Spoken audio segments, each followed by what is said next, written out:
Couple weeks back, I made a video on the extensive reshoots that had apparently been confirmed by Gal Gadot when she put out a picture from apparently, her director, or not her directors, I think she's just a producer on this project, but this picture right here of her back on set doing reshoots for the Snow White live action film, and it's like, well, how can you go ahead and throw money at this project thinking that you're somehow going to salvage this abomination, try to polish this turd any further? And the speculation was running wild. Perhaps Gal Gadot, even as wooden of an actress as she is, maybe she's going to get an increased role in the film. Okay, maybe they're going to find a way to try to minimize, I don't know, the star, try to minimize the toxic influence of Rachel Zegler. Is that what they're going to be trying to do? Okay, cool. But then we just have this new update that, yeah, Rachel Zegler is now back for reshoots as well. And Disney is once again going to be trying to toss a Hail Mary. They're going to be running right up against that finish line because this has a hard release date, by the way, of March 21st, 2025. Kind of crazy to think that we're, like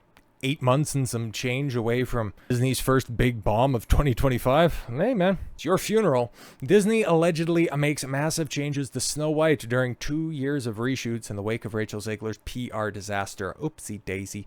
Most movies go through film production in months, not years. Well, unless, of course, you work at Disney. Disney's Snow White live-action remake is not one of those most movies. Instead, Rachel Zegler and Gal Gadot's retelling of the German fairy tale has become a 2-year production fiasco. But Bob Iger and Disney feel it is the House of Mouse, which might have the final laugh. Yeah, you could go ahead and think that, but at this point in time, I mean, you could just take a look at the recent track record of all of your live-action remakes, okay? The most applicable examples, obviously, you had Little Mermaid not turn a profit at all, and then at the end of this year you're going to have Mufasa come out, okay, the sequel. Tell me if you've heard this before. The sequel to the billion-dollar hit that came out in 2019. You had the same thing happen last year with something that made $1.1 billion and then fall off with the sequel to the tune of about $900 million. Does the Marvels ring a bell? That's going to be a train wreck, definitely. But who knows? Who knows? People seem to like, for whatever reason, that Lion King live action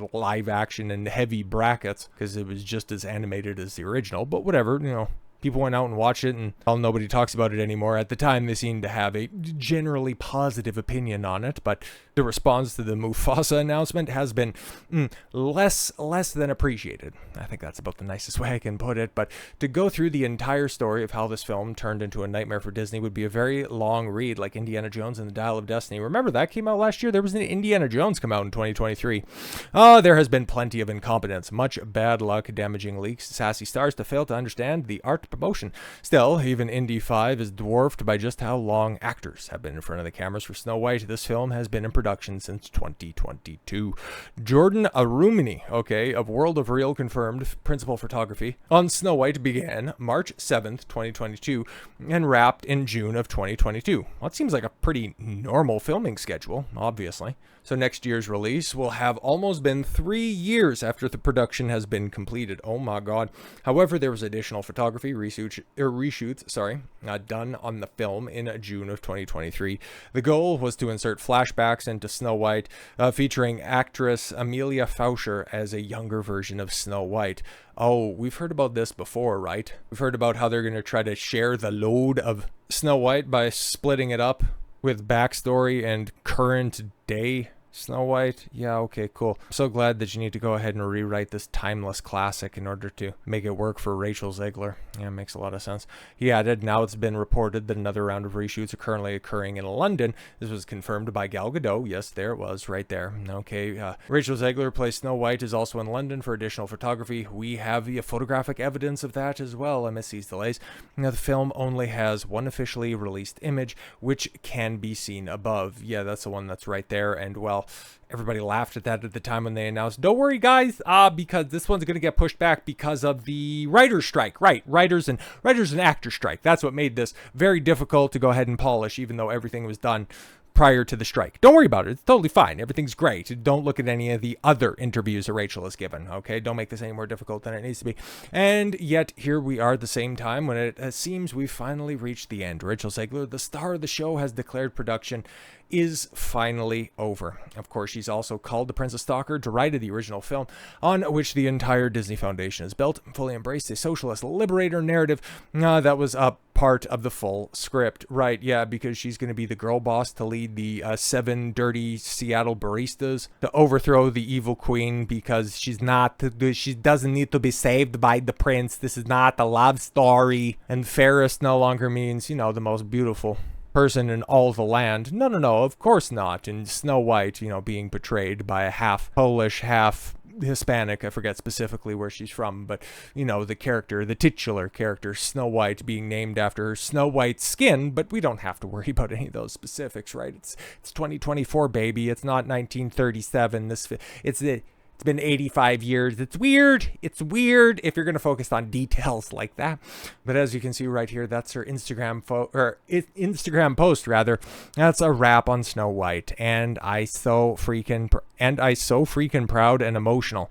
Obviously, so much that you can't even properly formulate and allow for grammatical accuracy in a dozen words. I love these people so much, and she's pointing at the ground and her own feet. Yep, cool. That tells you all you need to know about this airhead.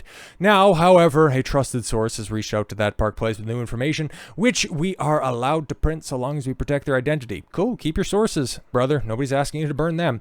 It should be noted that we have used this source before. Yeah, that's great. Okay, according to our source, Snow White has gone through 3 sets of reshoots.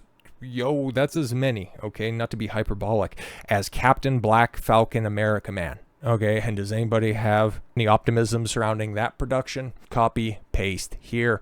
Terrible original script, poor reception by focus groups, and grave concern by a number of Disney executives and licensing partners over just how badly this film might perform. According to the source, clean up the original vision to exclude dwarfs from the final product, except for one live actor. Great.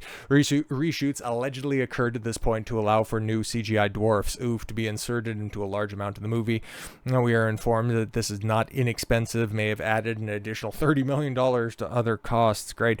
Another set of reshoots was then ordered as a result of extremely poor reception by focus groups who detested the character of Snow White as portrayed in the movie. Again, this is a rumor, but we're told the effort was to bring in a younger version of Snow White, played by a different actress, to try to soften the character. This may have included a new musical number added to give her even more screen time. Yo! Finally, a 3rd set of reshoots has just wrapped, and according to the source, these are a result of the movie that has still seen as incoherent and disjointed. The attempt will be made to more closely align the film of the original animated feature-length film, while still allowing Zegler's version to have a pro-feminist message, albeit one that is softer and less militant. Interesting. Very interesting. So she's still going to be a girl boss, but she's going to be a girl boss in pumps, right? Our source informs us that one of the driving factors of this 3rd set of reshoots was to reassure Mattel that this would not be damaging enterprise for the toy maker in supporting Snow White. Interesting. Reshoots largely occurred before the box office results of Inside Out 2, so Disney is not in a good place for leverage or for providing confidence to partners in their box office post-pandemic abilities. Inside Out 2 may have calmed nerves, but yeah, if Disney doesn't learn from their rather apolitical movie, they're going to end up falling into these same trappings. I'd imagine they're going to be having the same types of conversations they were having at the end of 2023, near the end of 2025. Allegedly, they have sunk nearly $400 million, brother, into the production of this film, not to include marketing. So yeah, this is going to need to make $1 billion. Guess what? It's not going to make $1 billion. No, but many believe this might get a win with another Barbie-style box office sensation. I mean, you don't have Margot Robbie. You don't have Ryan Gosling. You have a cardboard cutout and an insufferable bitch. It's not going to happen, bro. The idea of going soft woke so they can drive mothers and daughters to the box office, but simultaneously stay away from hyper controversies that destroyed Lightyear, Strange World, and more. Well, yeah, of course. And all of their output pre-2024. On the focus group results of Snow White, we are told to watch for a big trailer release with Moana 2 this November. Disney thinks they finally have a winner on their hands. It just took them 3 times to shoot the film before they finally got it right, and they're going to drive towards female audience as hard as they can. Which, yeah, that should always be Disney's purpose. Okay, let Marvel go after men. Let Lucasfilm go after men. Let Disney proper go after women, because Disney is a girl's brand. Guess what? Yeah, for as much as I love The Lion King, Aladdin, Hercules, run it down back to front, I understand that I'm not the target audience. Okay? I understand that Disney princesses drive Disney's decision making. I can enjoy those films because they were good films. It's the same way that women like Star Wars, because those were good films. The same way that they like the MCU prior to Endgame, because they were good action films. You don't have to start to pander to these audiences, okay? You don't have to sacrifice the story at the altar of the message. And if Inside Out 2 should tell you anything, you tell a good story. Hell, you just tell an inoffensive story and they will come. Potentially that's what you have on your hands with Snow White, but I think at this point in time, we have all come to the conclusion that the damage is already done and there is no putting this genie, this snarky genie, back in the bottle. So with all that said, thank you all very much for the gift of your time. I've been Don Consuelo. I want you to follow your gut and get after it. Take care, everyone.